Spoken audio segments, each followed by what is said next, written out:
चलो बेटा ये बताओ, आवाज आ रही है? हाँ, गुड मॉर्निंग। आवाज आ रही है, बोलो भाई।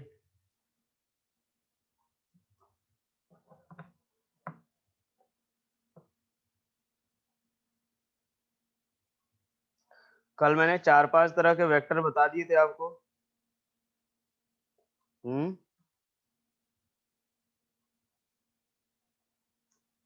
कल मैंने 4-5 तरह के वेक्टर बता दिए थे, क्लियर है सभी को? बोलो भाई, क्लियर है?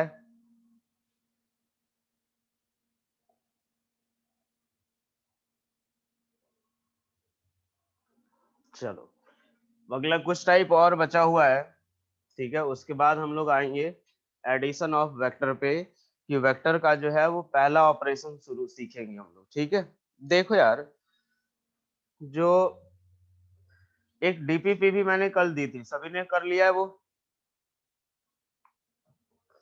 एक डीपीपी भी मैंने दी थी, सभी ने कर लिया?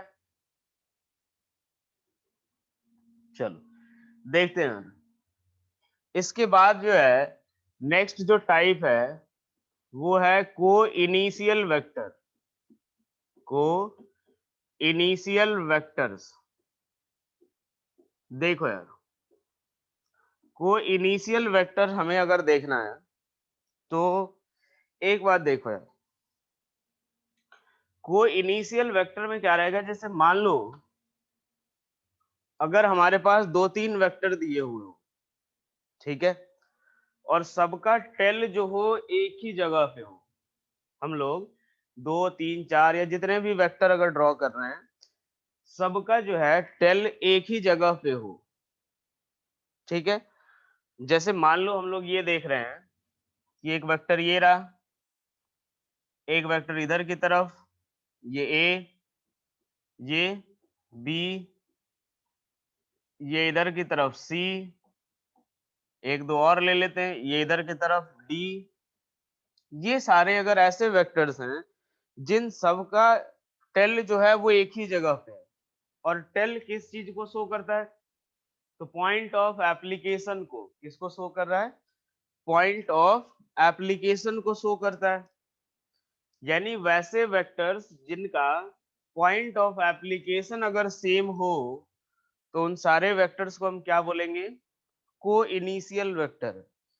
उन सारे वेक्टर को हम क्या बोलेंगे, को इनिशियल वेक्टर्स, ठीक है। पहली चीज इसका एक बार डेफिनेशन लिख लेते हैं कि vectors having same point of application, vectors having same point of application are called, same point of application are called co-initial vector। क्या आएगा, को-इनिशियल वेक्टर्स। देखो यार, ये कब पॉसिबल होता है, जैसे मान लो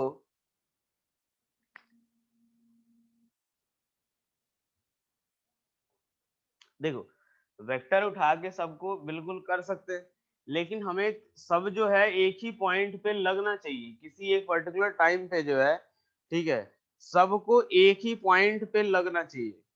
यानी एक बार देखो जरा, मैं ये बोल रहा हूँ कि ये चीज कब पॉसिबल होता है, ये चीज कब पॉसिबल होता है, जब अगर हम लोग एक ब्लॉक रखा हुआ है, ठीक है, एक ब्लॉक रखा हुआ है और इसके ऊपर हम लोग 3-4 डायरेक्शन में फोर्स लगा रहे हैं, कोई इधर खींच रहा है, कोई इधर खींच रहा है, कोई इधर खींच रहा है, कोई इधर खींच रहा है, तो ये सारे जो फोर्सेज लग रहे हैं वो सारे एक ही पॉइंट पे लग रहे हैं, वो सारे एक ही पॉइंट पे लग रहे हैं। तो यहाँ पे बात करेंगे हम लोग, को इनिशियल या को टर्मिनल वेक्टर भी एक आएगा, तो हम लोग इस समय बात कर रहे होंगे। ठीक है, क्लियर हुआ जतिन? ये बोलो कि अगर मान लो कि बहुत सारे फोर्सेज अगर लग रहा है किसी एक ही पर्टिकुलर पॉइंट पे, ठीक है, तो उन सारे वेक्टर्स को हम क्या बोलेंगे? को इनिशियल वेक्टर्स। क्या बोलेंगे? को इनिशियल वेक्टर्स। एक और एग्जांपल देखते हैं, जैसे मान लो शाम के टाइम अगर पार्क में बहुत सारे लोग यहाँ पे इकट्ठे हैं, ठीक है, अब उसके बाद जैसे ही थोड़ी देर हो गई उसके बाद सभी जाने लगे, एक पर्सन इधर गया, एक इधर की तरफ, एक इधर चला गया, एक इधर चला गया।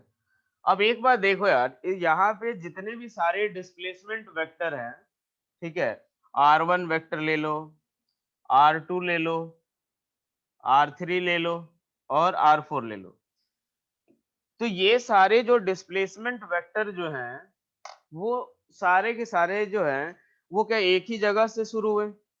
क्योंकि सारे पर्सन जो है किसी एक पर्टिकुलर पॉइंट से ही चलना शुरू किया है उन्होंने, तो सारे जो डिस्प्लेसमेंट वेक्टर जो हुए उन सब का पॉइंट ऑफ एप्लीकेशन सेम है। बोलो भाई, क्लियर? क्लियर इतनी बात? हाँ है ना, कि वैसे वेक्टर जिनमें सबका पॉइंट ऑफ एप्लीकेशन सेम हो वो सारे वेक्टर्स क्या कहलाएंगे? को इनिशियल वेक्टर। क्लियर इतनी बात? ये कब होगा, कब हम लोग को इनिशियल बोलेंगे भाई? क्लियर? चलो, लिख लिया सभी ने? फटाफट बोलो भाई, लिख लिया सभी ने? चलो नेक्स्ट अब हम लोग देखते हैं को टर्मिनल वेक्टर। नेक्स्ट, को टर्मिनल वेक्टर।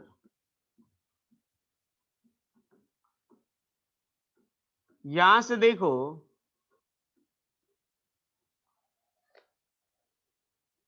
मान लो अगर आप कोई चीज चोरी करके पब्लिक प्लेस में अगर कोई चीज चोरी करोगे और पकड़े भी जाते हो, ठीक है, पब्लिक प्लेस में सपोज आपने चोरी की और पकड़े भी गए, ठीक है, अब आपके ऊपर सभी लोग हाथ साफ करेंगे, एक आदमी आएगा इधर से लाएगा अपना हाथ यहीं पे ले आके फोर्स लगा के खत्म करेगा।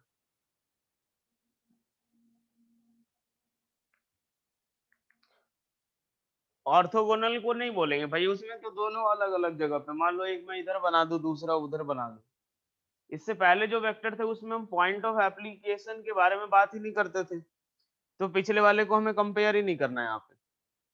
ठीक है, तो देखो यार, मान लो अगर आप पकड़े भी गए तो एक आदमी इधर से अपना हाथ लाना शुरू किया यहीं पे लाके खत्म करेगा, एक आदमी इधर से लाएगा हाथ और खत्म आपके ऊपर ही होगा, तीसरा आदमी इधर से आया वो भी अपना आकर के हाथ साफ करेगा, इसी यहीं पे आके फोर्स लगाएगा, इधर से भी आकर के लगाएगा फोर्स। यानी एक बात देखो, जितने सारे फोर्सेज लग रहे हैं F1, F2, F3 और F4, जितने सारे फोर्सेज लग रहे हैं ये सारे फोर्सेज क्या हैं?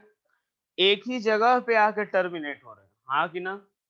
बोलो भाई, जितने सारे फोर्सेज हैं वो सारे एक ही पॉइंट पे आके टर्मिनेट हो रहा है, सब जा करके यहीं पे, सब यहाँ पे ला करके यहीं पे, इधर से भी फोर्स आपके ऊपर ही। यानी अब क्या हो रहा है कि जितने भी सारे फोर्सेज हैं, बेटा फटाफट रिप्लाई करो, फिर से तुम लोग को बोलो नहीं तो फिर तुम लोग जो हो ना वो शांत मुद्रा में चले जाते हो कि हाँ यार अब चलो सुनते रहो चुपचाप। बेटा रिप्लाई करो फटाफट। मैं ये बोल रहा हूं कि जितने भी सारे फोर्सेज लग रहे हैं सबका पॉइंट ऑफ टर्मिनेशन जो है, सब जो है कहाँ पे आके टर्मिनेट हो रहे हैं? आप ही के ऊपर। तो जितने सारे फोर्सेज है उन सब का पॉइंट ऑफ टर्मिनेशन जो है वो आप ही हो, पॉइंट ऑफ टर्मिनेशन आप ही हो। तो ये सारे वेक्टर्स जिनका पॉइंट ऑफ टर्मिनेशन सेम हो उन सब को क्या बोलेंगे? को टर्मिनल वेक्टर। उन सब को क्या बोलेंगे? को टर्मिनल वेक्टर्स। क्लियर हुआ मतलब भाई? पहले ये बताओ, मतलब क्लियर हुआ?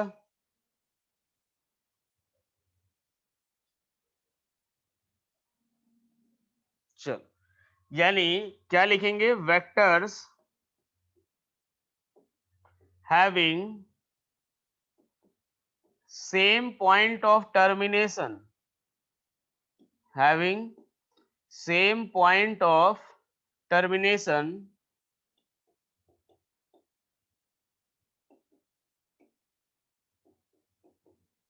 are called, same points of termination are called co-terminal vectors, are called co-terminal vectors। ठीक है, ऐसे वेक्टर्स जिनमें, अच्छा जतिन चोरी नहीं करनी चाहिए इसीलिए, सही बात है। बाकी आप को टर्मिनल वेक्टर अगर कभी फील करना चाहते हो तो ये काम करके देख सकते हो, कोई दिक्कत नहीं है।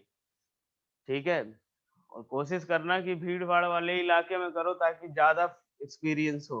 देखो अब, ठीक है, अगर मान लो बहुत सारे फोर्सेज है उन सबका, या बहुत सारे वेक्टर्स है उन सबका टर्मिनेटिंग पॉइंट अगर सेम है तो उनको क्या बोलेंगे, को टर्मिनल वेक्टर। इसके बाद हम बात करते हैं कौन सा, कोलिनियर वेक्टर।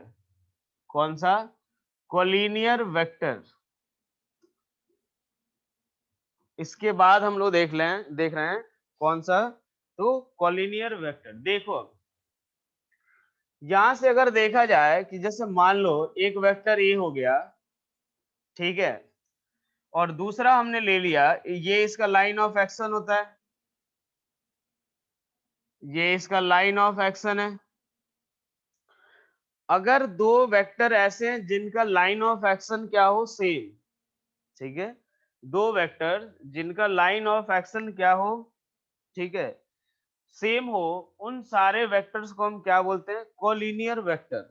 देखो नाम में लिखा हुआ है लीनियर, कोलिनियर, को का वर्ड हम किसके लिए यूज करते हैं, साथ के लिए। ठीक है, जैसे आपने सुना होगा कोएड की बात करते हैं, कोएड है, कोएड का मतलब क्या है, जहां पे लड़के लड़की साथ में पढ़ सकते हैं। वही चीज यहाँ पे कोलिनियर का मतलब क्या होगा, कि वैसे वेक्टर्स जिनका लाइन ऑफ एक्शन क्या हो, सेम हो। यानी दो या उससे ज्यादा वेक्टर्स अगर सेम ही लाइन के अलोंग लग रहे हो, किसके, सेम ही लाइन के अलोंग लग रहे हो, उन वेक्टर्स को हम क्या बोलेंगे, कोलिनियर वेक्टर। क्या बोलेंगे भाई, कोलिनियर वेक्टर्स। ठीक है, यानी क्या लिखेंगे, वेक्टर्स हैविंग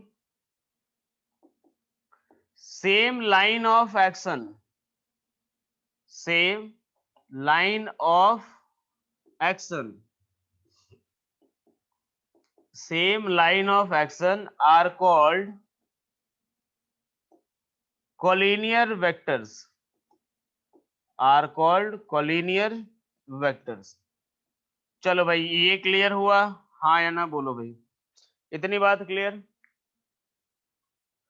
हो सकता है, बिल्कुल पैरेलल है उसको उठा के शिफ्ट करके यहाँ पे रख दो, हो जाएगा।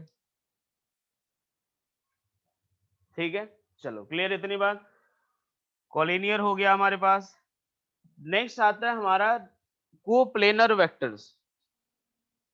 नेक्स्ट हमारा कौन सा होता है, कोप्लेनर वेक्टर। देखो फिर से नाम क्या हुआ, कोप्लेनर, यानी क्या होना चाहिए, तो क्या ये सेम प्लेन में होने चाहिए, हाँ या ना। कोप्लेनर का मतलब क्या होना चाहिए, कि दोनों जो दो या उससे जितने भी ज्यादा वेक्टर्स हैं वो सारे क्या होने चाहिए, सेम प्लेन में। एक बार देखो यहां से, नेक्स्ट पार्ट है कोप्लेनर, कोप्लेनर वेक्टर्स। एक बार देखो यहाँ पे, जैसे मान लो एक सपोज ये जो बोर्ड का एक प्लेन है, ठीक है, कोलिनियर में डायरेक्शन बिल्कुल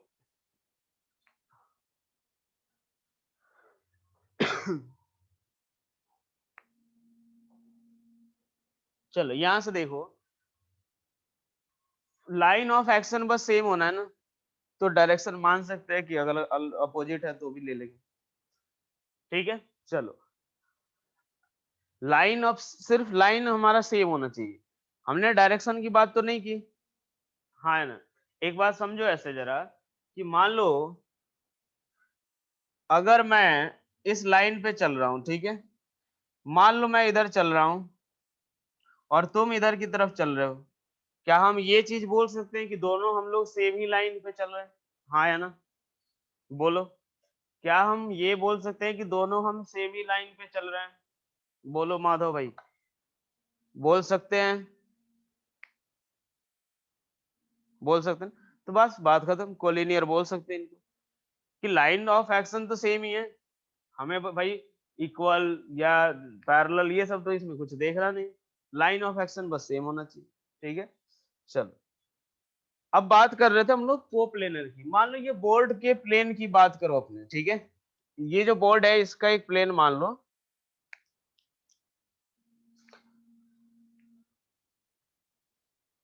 हाँ बिल्कुल ले सकते हैं उनको, पैरेलल वेक्टर्स को। देखो, चलो, अब ये एक बोर्ड का प्लेन हम लोग बात कर रहे हैं, ठीक है भाई, बोर्ड का प्लेन। मान लो एक इंसेक्ट इस प्लेन में इधर जा रहा है, इसके ऊपर बहुत सारे सारे कीड़े मकोड़े एक कंसिडर कर लो। एक इधर जा रहा है, एक इधर की तरफ चलना शुरू किया, एक इधर की तरफ चलना शुरू किया, एक ऐसे चलना शुरू किया, एक इधर की तरफ चलना शुरू किया। अब एक बात बताओ, क्या हम ये बोल सकते हैं कि जितने भी सारे इंसेक्ट्स हैं वो सारे इस बोर्ड वाले प्लेन में ही चल रहे हैं? हाँ या ना? क्या हम बोल सकते हैं कि ये सारे जो इंसेक्ट्स हैं उनका जो मोशन या उनका डिस्प्लेसमेंट है वो सारा इस बोर्ड के ही प्लेन में होगा? बोल सकते हैं कि जितने भी सारे डिस्प्लेसमेंट वेक्टर हैं उन सब को हम बोल सकते हैं कि सारे किसमें हैं? एक ही प्लेन में हैं। ठीक है, क्लियर? तो ये सारे वेक्टर्स क्या कहलाएंगे? Coplanar vectors. क्या कहलाएंगे? Coplanar vectors. क्या लिखेंगे? Vectors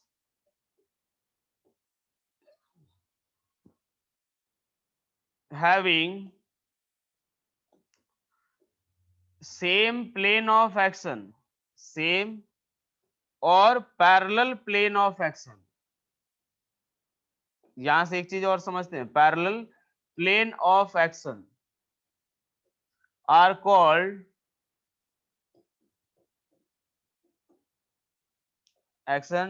called coplanar vector। Coplanar vectors. ठीक है भाई, समझो एक बार। देखो, मान लो बहुत सारे कीड़े मकोड़े इसी प्लेन में चल रहे हैं, मैं इससे दूर थोड़ा सा एक और प्लेन कंसीडर कर लूं। यहां से समझो, एक ये प्लेन हुआ बोर्ड वाला, जिसमें बोर्ड 8 ये देखो, ये पूरा ये प्लेन है, ये एक बोर्ड वाला प्लेन कंसीडर कर लिया। यहाँ पे जो मैं बोल रहा हूँ पैरेलल वाली बात वही समझना अपने को, सेम प्लेन ऑफ एक्शन तो समझ आ गया हमें।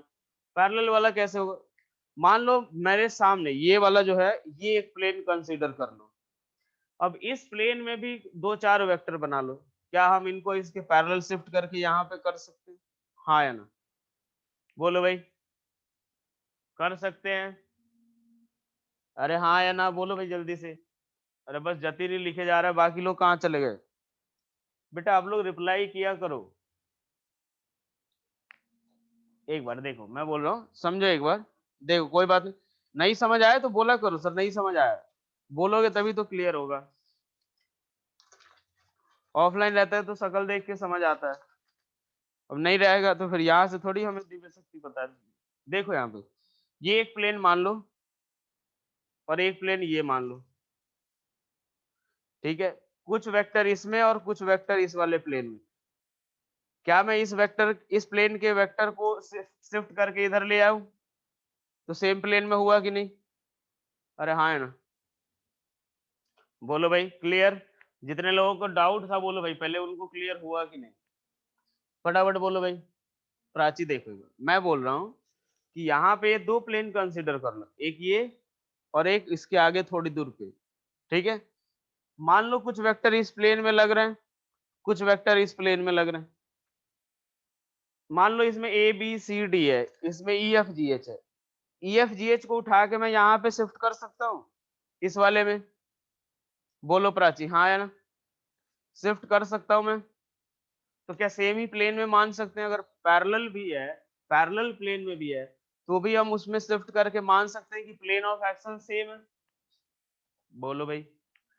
तो इसीलिए क्या हो गए, ये सारे वेक्टर्स क्या कहलाएंगे? Coplanar vectors. क्या कहलाएंगे? Coplanar vectors. ठीक है, चलो इसके बाद हम देखते हैं नल वेक्टर। नेक्स्ट पार्ट हम लोग देखते हैं नल वेक्टर।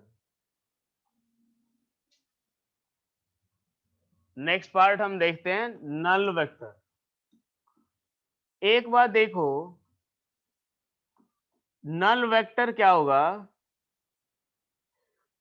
या इसको बोलते हैं जीरो वेक्टर भी, इसको जीरो वेक्टर भी बोलते हैं। ठीक है, इसको जीरो वेक्टर भी बोलते हैं भाई। देखो मान लो यार, हमें ये चीज पता है भाई कि डिस्प्लेसमेंट कैसी क्वांटिटी होती है? Vector quantity. कैसी क्वांटिटी होती है? Vector quantity. अब एक बार देखो, डिस्प्लेसमेंट वेक्टर क्वांटिटी है। मान लो कि मैं यहां से चला, ठीक है, उसके बाद इधर थोड़ी दूर चला और फिर वापस यहीं पे आके रह गया। पहले मैं यहां से चलना शुरू किया, ठीक है, यहां गया, फिर इधर, फिर यहां पे। अब एक बात सोचो, मेरा डिस्प्लेसमेंट कितना? मेरा डिस्प्लेसमेंट कितना? मेरा डिस्प्लेसमेंट जीरो। और डिस्प्लेसमेंट है कैसी क्वांटिटी? तो वेक्टर क्वांटिटी। डिस्प्लेसमेंट है कैसी क्वांटिटी? वेक्टर क्वांटिटी है। ठीक है, तो एक ऐसा वेक्टर, ठीक है, एक ऐसा वेक्टर जिसका मैग्नीट्यूड क्या हो? जीरो हो। Vector having zero magnitude, having zero magnitude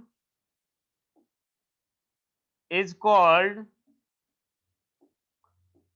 zero vector या null vector, is called null vector. Clear? इतनी बात बोलो भाई, हाँ है ना?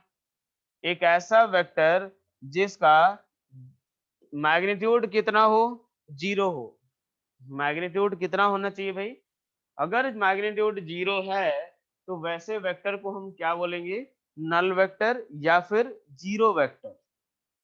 ठीक है, देखो यानी ये कब होगा? ये अगर मान लो जीरो अगर मैग्नीट्यूड होना है तो कब पॉसिबल होगा? जब किसी भी वेक्टर का, जैसे पूरे डिस्प्लेसमेंट वेक्टर की बात करें कि इनिशियल पॉइंट भी यही है और टर्मिनल पॉइंट भी यही है। बात समझ आई भाई? इनिशियल पॉइंट भी यही है और टर्मिनल पॉइंट भी यही है। इनिशियल यही, टर्मिनल भी यही। ये कब पॉसिबल है? ठीक है, क्या लिखेंगे? Initial and terminal point of, initial and terminal point of,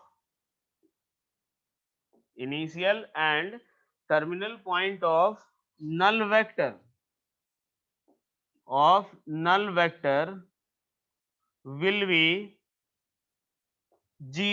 will be same. Initial and terminal point of null vector will be same. ठीक है, इनिशियल और टर्मिनल पॉइंट जो होना चाहिए वेक्टर का, नल वेक्टर का, वो क्या होना चाहिए? सेम। बोलो भाई, क्लियर इतनी बात? हाँ या ना? क्लियर भाई? फटाफट बोलो। अब एक बार देखो, अब इसके बाद एक पॉइंट हम लोग देखते हैं कि इसका डायरेक्शन किधर होगा सर? तो यार अब इनिशियल और टर्मिनल पॉइंट दोनों ही अगर सेम हो गया तो हम इस केस में इसका जो डायरेक्शन है वो कोई भी डायरेक्शन ले लो भाई, आर्बिट्रेरी ले लो, को किसी भी डायरेक्शन में कोई दिक्कत नहीं। ठीक है, तो its direction will be arbitrary, its direction will be arbitrary. Clear भाई? हाँ या ना? इतनी बात क्लियर हो गई? किसी भी डायरेक्शन में ले लो, कोई दिक्कत नहीं है भाई, है तो यही पे, ये वेक्टर तो शुरू यही पे होना है और खत्म भी यही पे होना है। ठीक है, चलो अब जो है इसके बाद हम लोग देखने वाले सबसे इंपॉर्टेंट वेक्टर ठीक है, ये आप ढंग से थोड़ा समझना, क्योंकि इसके बिना आगे आपका काम नहीं चलने वाला है। ठीक है, देखो मान लो फोर्स वेक्टर ले लो, तुमने 2 न्यूटन मान लो, अगर एक ब्लॉक पे ये रहा एक ब्लॉक, इस पे 10 न्यूटन का फोर्स इधर लगाया और 10 न्यूटन का फोर्स इधर लगाया, दोनों तरफ 10-10 न्यूटन का फोर्स लगाया, नेट फोर्स वेक्टर कितना? 0 वेक्टर। नेट तुम्हें कितना फोर्स एक्सपीरियंस होगा? एफ नेट अगर लिखे कितना आएगा? 0 वेक्टर। बोलो भाई, बात समझ आई? चलो, अब इसके बाद हम लोग देखते हैं नेक्स्ट, ये हो गया नल वेक्टर। अब हम लोग देखते हैं यूनिट वेक्टर। नेक्स्ट हम कौन सा देख रहे हैं? Unit vector. देखो भाई, यूनिट वेक्टर क्या होगा? तो सबसे पहले एक चीज देखो यार, नाम से ही लग रहा है कि यार इसका मैग्नीट्यूड कितना होना चाहिए। बोलो, नाम से ही लग रहा है इसका मैग्नीट्यूड कितना होना चाहिए? 1। सही बात है। तो पहले तो एक लाइन लिख लेते हैं इसके बारे में कि एक ऐसा वेक्टर है, vector having magnitude unity, having magnitude unity, magnitude unity is called unit vector, is called unit vector। देखो भाई, अभी तक जितने वेक्टर हमने पढ़े उन सब का उतना काम नहीं आएगा जितना इसका आएगा। ठीक है, सबसे ज्यादा इसका यूज आएगा, और इसका मतलब, इसका रीजन, ये सारी चीजें समझ आनी जरूरी है। ठीक है, देखो एक बार समझो, हमने ये चीज देख लिया कि भाई एक ऐसा वेक्टर जिसका मैग्नीट्यूड कितना होना चाहिए? यूनिट होना चाहिए या यूनिटी, उसको हम क्या बोलेंगे? Unit vector. ठीक है भाई, चलो मान लो एक वेक्टर यहाँ पे ले रहे हैं। ठीक है, ये लिया एक वेक्टर, इसको हमने ले लिया कौन सा? Vector A. इसको मैंने ले लिया वेक्टर ए। अगर ये डिस्प्लेसमेंट वेक्टर है और इसका मैग्नीट्यूड अगर 3 मीटर है, कितना भाई? 3 मीटर।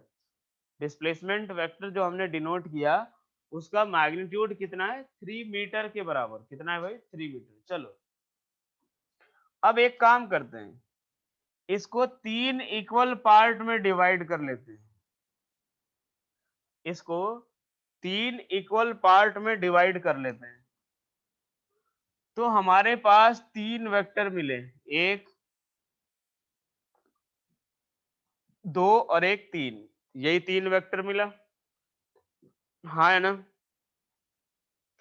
यही 3 वेक्टर मिले हमें। तीनों का मैग्नीट्यूड कितना होगा?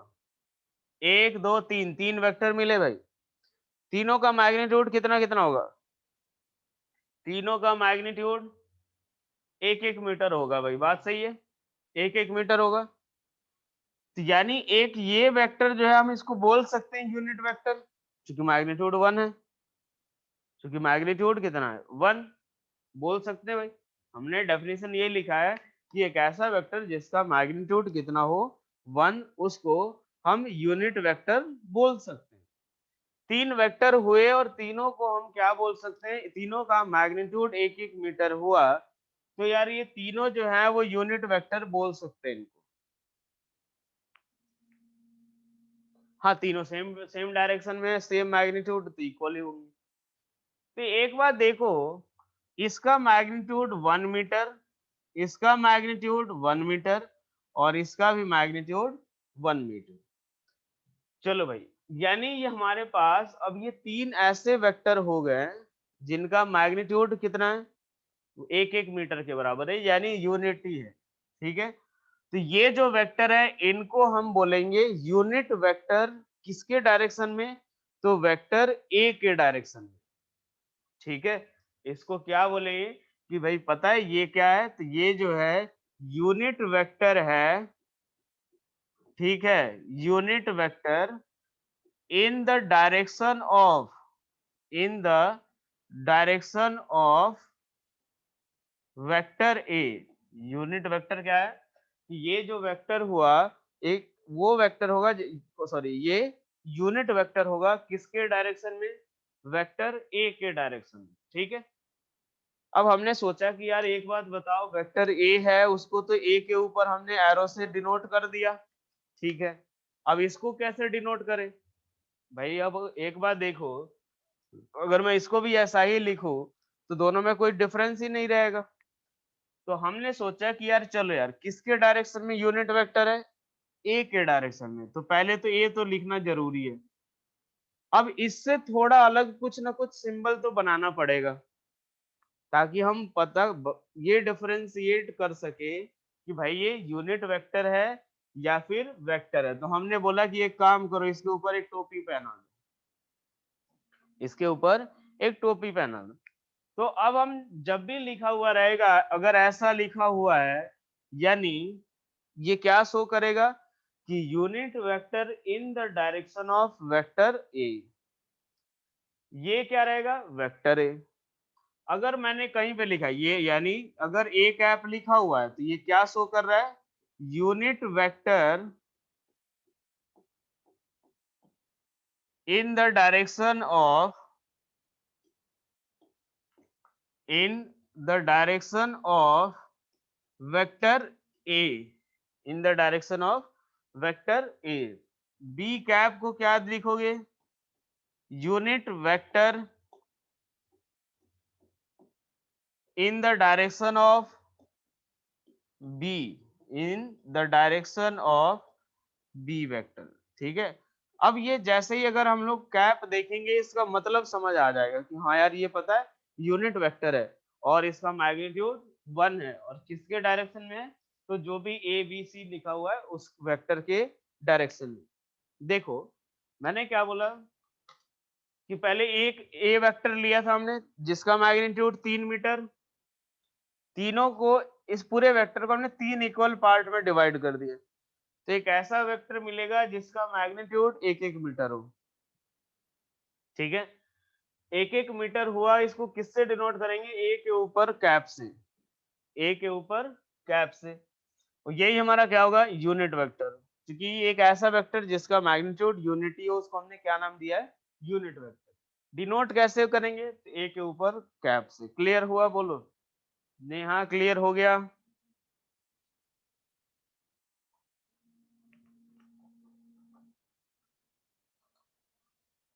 यूनिट वेक्टर की यूनिट, नहीं नहीं, एक बार देखो ना, मैग्नीट्यूड बदलने से हमें यूनिट थोड़ी बदल जाएगा। एक बार सोचो, अगर मान लो 10 मीटर लेंथ का, अगर कोई भी अगर चीज है, अगर मान लो 10 मीटर है, तो उसको कट करते जाओगे तो मीटर में ही तो रहेगा। ऐसा थोड़ी कि अपने पास वो न्यूटन में कन्वर्ट हो जाएगा। क्लियर हुआ जतिन। यूनिट वेक्टर का भी जो यूनिट होगा वो सेम होगा जो कि जो उस पर्टिकुलर वेक्टर का। चलो, अब ये हो गया हमारे पास, ए कैप से डिनोट कर लिया हमने बी कैप। चलो, एक बात देखो, मैथमेटिकली हमने डिफाइन कैसे किया। देखो, ए कैप ये हमारा एक यूनिट वेक्टर है, ठीक है। क्या किया हमने, देखो हमने क्या किया जरा, कि जो वेक्टर ए था उसका मैग्नीट्यूड कितना, 3, तो उसके मैग्नीट्यूड के बराबर वाले पार्ट में कट कर दिया।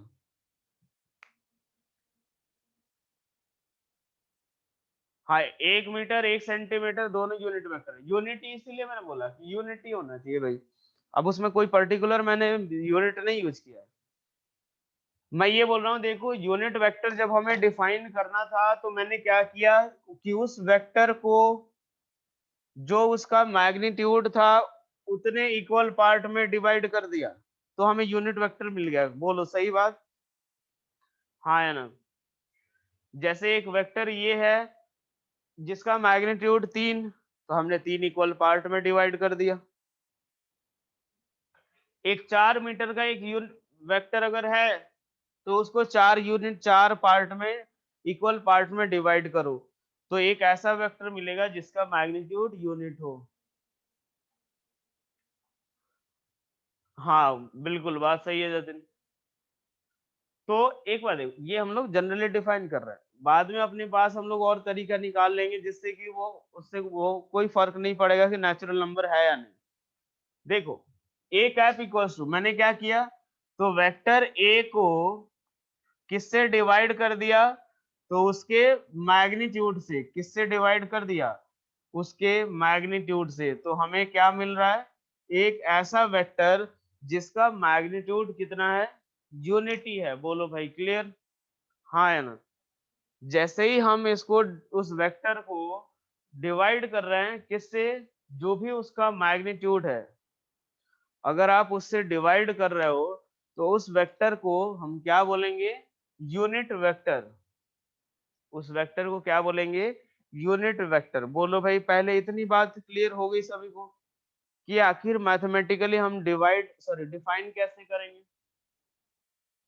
क्लियर इतनी बात? राहुल देखो, मैंने क्या बोला कि मैथमेटिकली कैसे डिफाइन कर रहे हैं। जैसे एक बात सोचो, यहाँ पे वेक्टर ए है, इसकी लेंथ 3 मीटर, मैग्नीट्यूड कितना है, 3। 3 इक्वल पार्ट में कट कर दो। 3 इक्वल पार्ट में जब कट करोगे तो एक ऐसा वेक्टर मिलेगा जिसका मैग्नीट्यूड कितना होगा, 1। जिसका मैग्नीट्यूड कितना होगा, 1। तो इसीलिए इस वेक्टर को हम क्या बोलेंगे, यूनिट वेक्टर। यानी हम क्या कर रहे हैं कि उस वेक्टर को उसके मैग्नीट्यूड से डिवाइड कर दे रहे हैं। वेक्टर को उसके मैग्नीट्यूड से डिवाइड कर दे रहे हैं। ठीक है, तो देखो, इसीलिए मैंने क्या लिखा है कि यहाँ पे वेक्टर ये है और उसके मैग्नीट्यूड से डिवाइड कर दो तो यूनिट वेक्टर मिला। क्लियर हुआ राहुल? ये बताओ, राहुल फटाफट बोलो, क्लियर हो गया अब?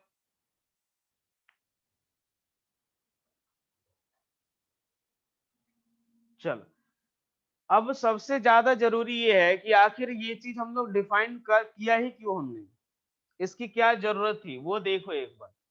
इसकी क्या जरूरत थी ये हमें देखना है। जैसे मान लो एग्जाम्पल में अभी, जैसे मान लो कोई भी, अगर मान लो एक ऐसा फोर्स वेक्टर ले लो जिसका मैग्नीट्यूड 1 हो, कोई भी ले सकते हैं हम लोग। ठीक है, अब ये डिफाइन क्यों किया हमने, उसकी जरूरत देखो भाई। जैसे मान लो अगर आप बोल रहे हो, आप 10 मीटर जो है ईस्ट के डायरेक्शन में जा रहे हो, कितना, 10 मीटर ईस्ट के डायरेक्शन में, आप क्या लिखोगे कि डिस्प्लेसमेंट जो है वो किसके बराबर है, ए वेक्टर कितना, 10 metre in the direction of east. किसमें, in the direction of east. बोलो भाई, ये लिखोगे? हाँ है ना? अरे यही लिखोगे ना, इन द डायरेक्शन ऑफ ईस्ट। लिखने का तरीका यही है, क्योंकि मैंने बताया था कि वेक्टर लिख रहे हो तो भाई मैग्नीट्यूड भी चाहिए और डायरेक्शन भी चाहिए। मैग्नीट्यूड 10 मीटर, डायरेक्शन ईस्ट, लिख दिया हमने। सही बात है। चलो, अब मान लो मैं बोलूं कि कोई आदमी नॉर्थ डायरेक्शन में जा रहा है। किसमें, नॉर्थ डायरेक्शन में जा रहा है। ये वेक्टर बी कितना, 50 मीटर, कितना जा रहा है, 50 मीटर जा रहा है नॉर्थ के डायरेक्शन में। तो उसका डिस्प्लेसमेंट क्या लिखोगे, B vector equals to 50 metre in north, in north direction, यही लिखोगे। अगर मान लो वेलोसिटी है, वो भी हमारा एक वेक्टर क्वांटिटी होता है, उसके लिए भी इसी तरह से लिखते हैं। ठीक है, क्लियर इतनी बात भाई? फटाफट बोलो, हाँ है ना?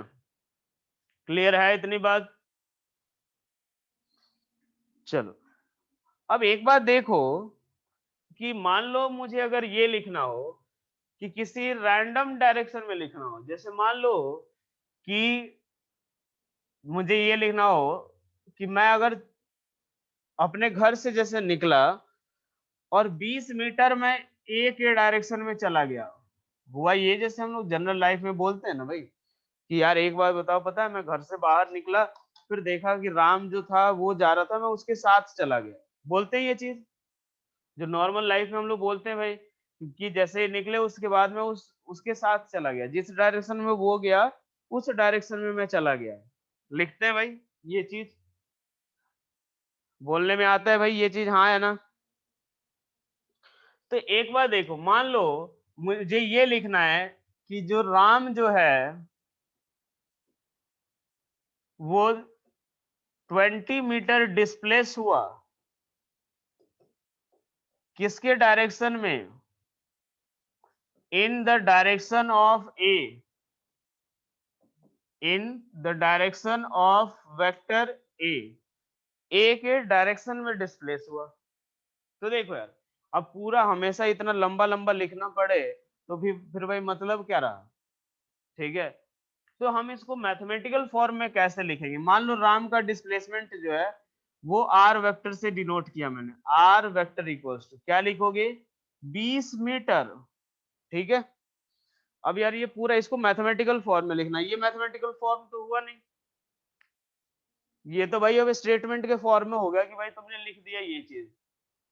तो एक बात समझो कि मान लो अगर हमें ए वेक्टर पता है, हमें अब इसमें किस चीज की कमी पड़ रही है? बोलो यार, मैथमेटिकल फॉर्म में लिखने में किस चीज की कमी पड़ रही है ये बताओ? डायरेक्शन की। सही बात है, डायरेक्शन की कमी पड़ रही है। तो अगर मान लो क्या हम एक ऐसे वेक्टर से मल्टीप्लाई कर दे जिसका मैग्नीट्यूड 1 हो और डायरेक्शन ए के डायरेक्शन में हो, तो क्या हमारा काम बन जाएगा? बोलो। हम एक ऐसे वेक्टर से मल्टीप्लाई करें जिसका मैग्नीट्यूड 1 हो और डायरेक्शन ए के डायरेक्शन में हो, तो हमारा काम बन जाएगा भाई। ठीक है, क्योंकि यार उससे फायदा ये हुआ कि मैग्नीट्यूड चेंज भी नहीं हुआ। उससे क्या फायदा हुआ कि मैग्नीट्यूड चेंज भी नहीं हुआ और डायरेक्शन भाई हमें एक ही डायरेक्शन में हो गया।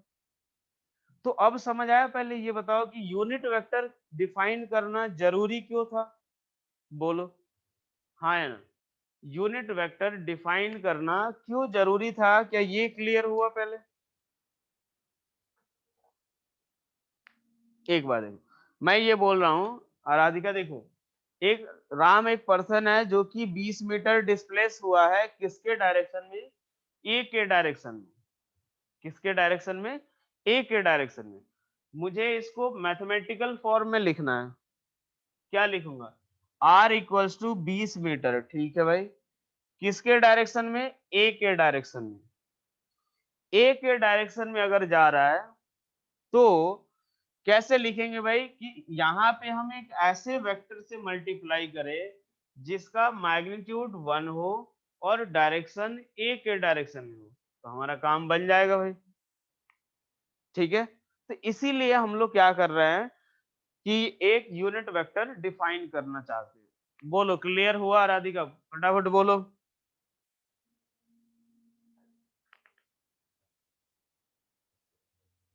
देखो, तो हमें क्या लिखना चाहिए? R equals to 20 metre A cap. बोलो भाई, क्या यही लिखना चाहिए था? अरे हाँ है ना, बोलो यही लिखना चाहिए, फटाफट रिप्लाई करो। इसके बाद देखो, मान लो मुझे अगर ये लिखना हो कि राम जो है इसकी वेलोसिटी कितनी है? 30 मीटर पर सेकेंड, और वो किसके डायरेक्शन में जा रहा है? तो in the direction of B, in the direction of B vector, in the direction of B vector. तो देखो यार, वी वेक्टर को क्या लिखोगे? वी वेक्टर इक्वल्स टू क्या लिखोगे? क्या लिखना चाहिए बी वेक्टर के लिए? क्या लिखना चाहिए बी वेक्टर के लिए भाई?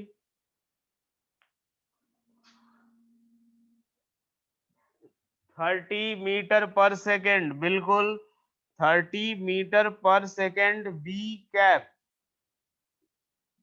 बोलो भाई, हाँ है ना, 30 मीटर पर सेकेंड बी कैप, बोलो क्लियर, अरे हाँ है ना।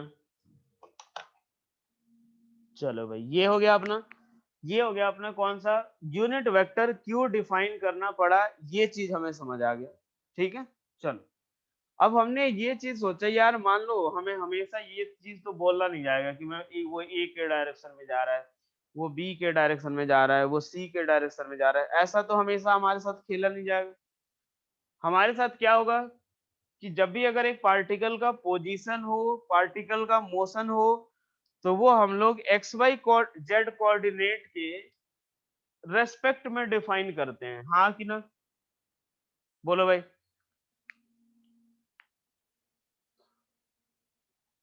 नहीं, वेक्टर बी, बी कहाँ है, ये बेटा ये डिस्प्लेसमेंट है।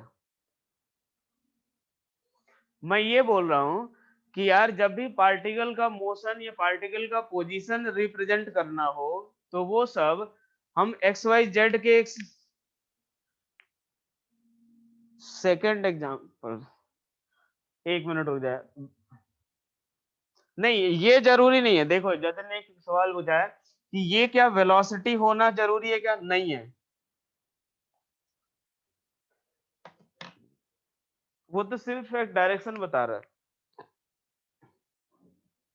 यार एक बार देखो, ये तो हुआ वेलोसिटी, वेलोसिटी तो ये हुआ, ये तो सिर्फ डायरेक्शन बताने का काम है, ये सिर्फ डायरेक्शन बताने का काम है कि बी के डायरेक्शन में, सी के डायरेक्शन में, मतलब इधर गया उधर गया इधर, ये सिर्फ वो चीज बता रहा है, बात समझ आई।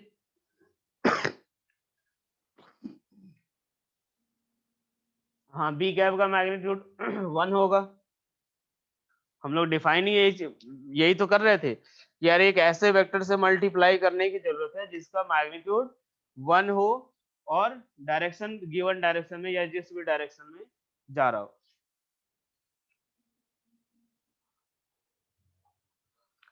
एक बात देखो, मैं ये बोल रहा हूँ कि सिर्फ डायरेक्शन हम लोग, अभी रुक जाओ जतिन, बस एक मिनट रुक जाओ, क्लियर हो जाएगा, ठीक है, एक मिनट रुक जाओ, ठीक है।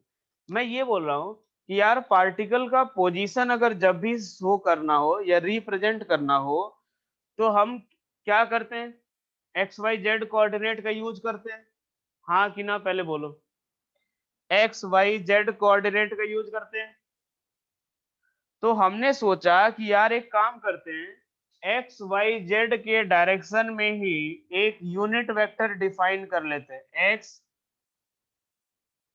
ये हो गया वाई, ये हो गया जेड, ठीक है। हमने क्या सोचा कि एक काम करते हैं, ये एक्स वाई जेड के डायरेक्शन में ही यूनिट वेक्टर डिफाइन कर लेते हैं।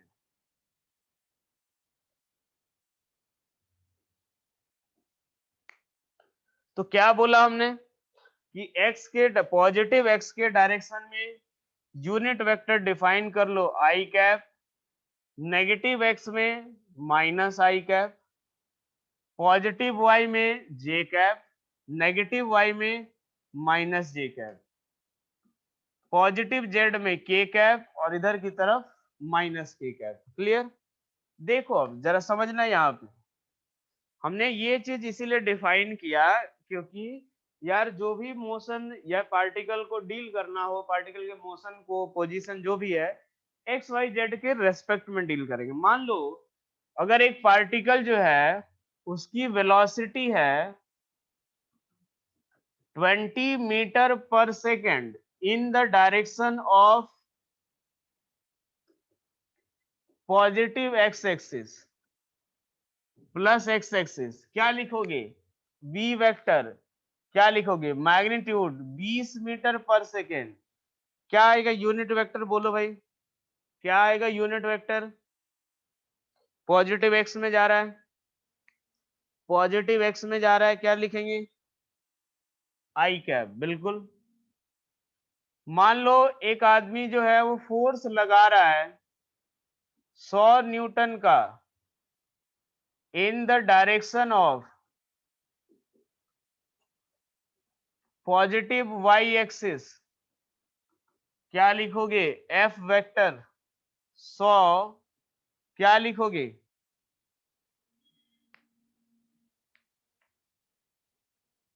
ठीक है भाई, मैंने ये बोला कि एक पार्टिकल की जो वेलोसिटी है वो कितनी है? 20 मीटर पर सेकेंड। किस डायरेक्शन में? पॉजिटिव एक्स डायरेक्शन में। देखो भाई 20 मीटर पर सेकेंड है पॉजिटिव एक्स डायरेक्शन में, तो वी वेक्टर को क्या लिखा मैंने? 20 मीटर पर सेकेंड मैग्नीट्यूड हो गया, और किस डायरेक्शन में है? तो पॉजिटिव एक्स में। क्या लिख देंगे? आई कैप। यहाँ पे क्या लिखना चाहिए? पॉजिटिव वाई एक्सिस में है तो जे कैप। क्लियर?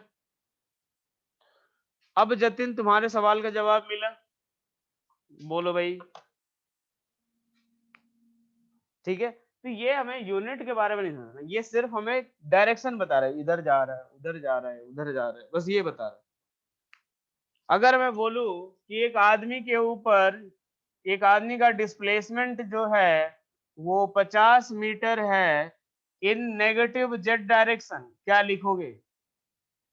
डिस्प्लेसमेंट वेक्टर को क्या लिखोगे? 50 मीटर क्या लिखेंगे? नेगेटिव जेड में क्या लिखेंगे? माइनस के कैप। बिल्कुल, क्या लिखेंगे? माइनस के कैप। अब समझ आया इसका फायदा यूनिट वेक्टर का? हाँ है ना? बोलो भाई, यूनिट वेक्टर का फायदा हुआ, समझ आया क्या हुआ, क्यों डिफाइन किया हमने? ठीक है, चलो अब इसके बाद जो है अगली क्लास में एडिशन ऑफ वेक्टर शुरू करेंगे। ठीक है, पहले ट्रायंगल लॉ, फिर पॉलीगन लॉ, फिर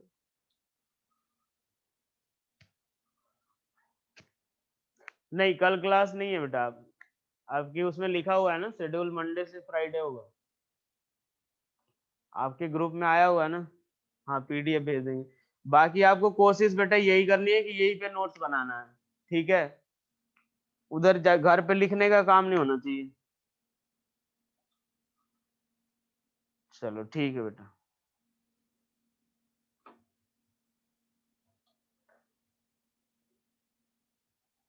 कोई नहीं, एक बार देख लूंगा मैं। ये कोलिनियर वेक्टर किसको देखना था? देख लो भाई।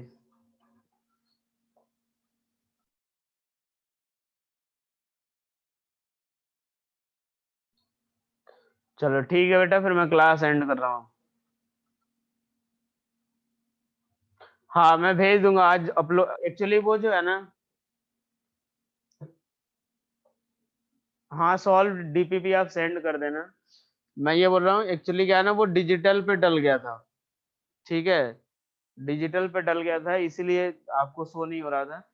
तो आज यूट्यूब पे डल जाएगा। चलो ठीक है बेटा। ओके बेटा।